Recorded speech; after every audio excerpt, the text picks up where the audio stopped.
medyo bumaba yung mga views ng mga video ni Krishna. Magandang umaga sa inyong lahat mga kaalagad. So for this video, subukan nating i-reaction on the spot itong latest vlog ni Krishna kung saan namahagi siya ng school supply, no? Maraming salamat pala doon sa mga nag-sponsor. So ayun, subscribe my YouTube channel guys at i-like itong video at maraming salamat po. At tara, manood na tayo. Doon sa isang video nabanggit ko na baka malayo sa bahay nila Krishna yung mga katutubo, pero malapit lang pala. Inakala ko dito sa video ito is lakarin pa nila yung mga katutubo po, no? Pupuntahan pa nila, pero hindi pala. Mismo yung mga bata pumunta dito sa bahay nila Krishna. Kasi siguro ang mga kapitbahay lang din ito, mga malapit lang din ba. So yun, mabuti naman, no? Ang daming mga batang katutubo, no? Sana mabigyan ito lahat nila Krishna. Ayan, tulong-tulong yung pamilya ni Krishna, no? Sa pamimigay ng mga school supply. Yung mga batang nabigyan na, yung papa naman ni Krishna, yung mga kumbaga itabi nila muna yung mga batang nabigyan na, no? Tulong-tulong sila. Daming assistant ni Krishna. Pati yung papa niya nandyan, no? Bilang ama, no, ni Krishna, nakaka-proud din to sa kanya na makita yung anak niya na mahagi na ng tulong ba sa mga bata. Nakaka-proud yan guys, no? Sino bang hindi magiging proud dyan, lalo na kung parents ka ni Krishna. May bagong tuli pa, oh. Cute na mga bata. Mabatang probinsya ba. So dito binasa na ni Krishna yung mga nag-sponsor. So maraming salamat din, no?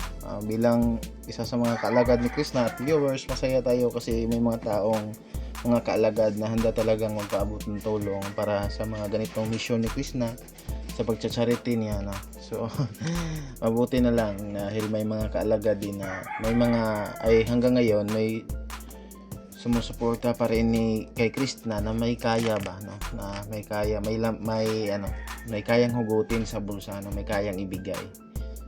So ayun, sana manatili kayo sa pag-support kay Krishna, no? Kung ano man yung mga mission niya sa mga hinaharap.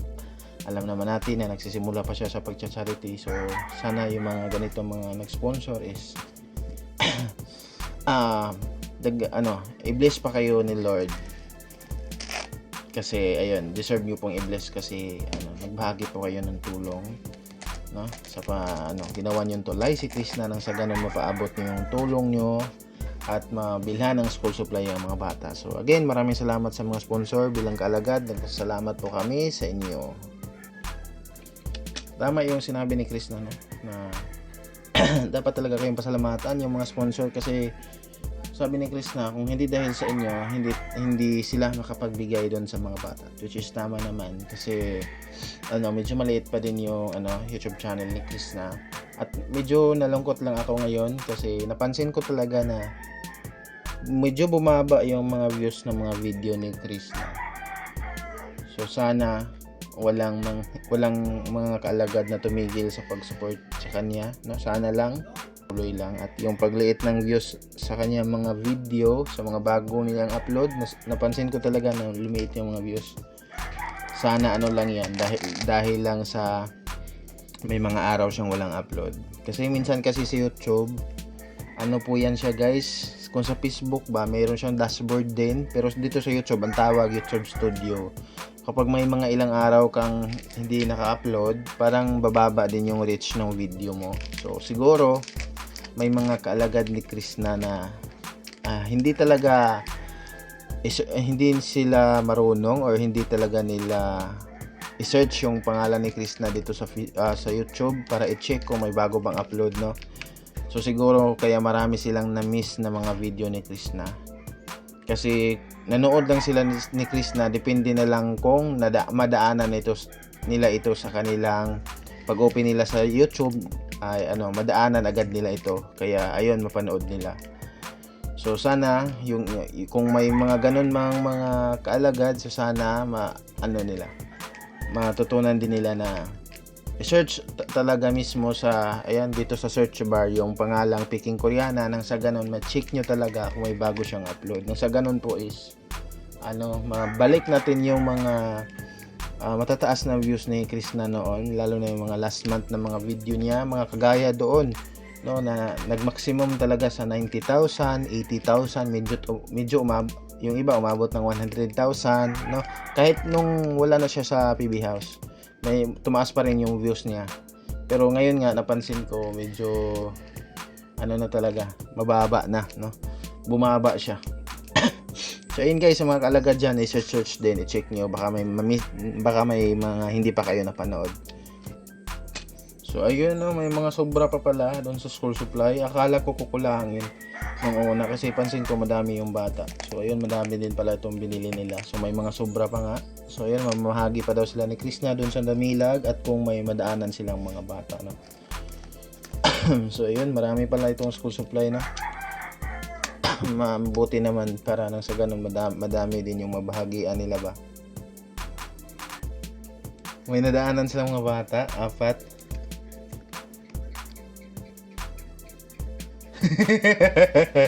Natumba pa yung nasa likod, oh.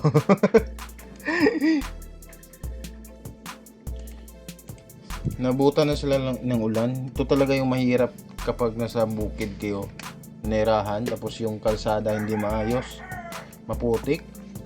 So pag nabutan ka talaga kayo ng ulan, kung hindi kayo sisilong at patuloy kayo kahit maputik, talagang mahirapan talaga kayo. Nalaglag pa nga yung speaker nila ni Chris na, no. Sana mapaayos na din tong mga kalsadang madaanan ni Chris na.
Yung mga ganitong lugar na tinitirahan nila Chris na, hindi ako sanay dito guys, kasi probinsya tong dito sa amin pero malapit lang sa lungsod.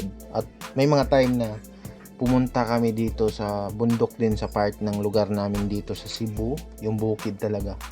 Tapos ito na yung view, sobrang na, may mga fogs na parang malapit, ilang parang piso lang yung pamasahe, langit na, no. So hindi ako sanay kasi sa lugar na ganito, kasi yung kapag nasa bundok kayo, sobrang init. Mainit siya kapag may araw, ha. Maliban na lang kung may umuulan. Kapag mainit yung panahon, pero guys, yung hangin, grabe, sobrang lamig. Nanibago talaga ako doon kahit isang araw lang kami noon. Kasi yung kaibigan ko that time, may mga customer siya na magpa-reband. So sinamahan namin siya doon. So ayun, grabe. Sobrang init ng panahon, pero yung init na mahangin, tapos sobrang ginaw pero mainit siya. Hindi ko maintindihan. Tapos yun, pagka-uwi ko talaga, grabe rin kalintura, sip-on, nilagnat. Hindi mo maintindihan yung panahon kasi hindi ka sanay, di ba? So siguro pansin natin talaga yung mga tao sa ganito, yung mga nasa bundok na nanirahan is nagsisweater, nagja-jacket talaga kasi kahit mainit pa rin sila, nagsusuot pa rin sila ng jacket kasi maginaw talaga guys kahit mainit siya. Tuloy pa rin ang mission ni Chris na kahit umuulan, pupunta daw dito siya sa Miluya para makapag-upload siya kasi hindi daw nila nadala or hindi daw pwede dalhin nila doon yung Starlink dun sa pinamigyan nila ng bata. Kaya yun, pupunta siya sa Miluya kasi nandun daw yung Starlink para makapag-upload siya. So sobrang hirap, pero ayun, habang papunta sila is namigay sila kapag may nadaanan sila mga bata. Kahit umuulan, no, patuloy pa rin sila, Krishna.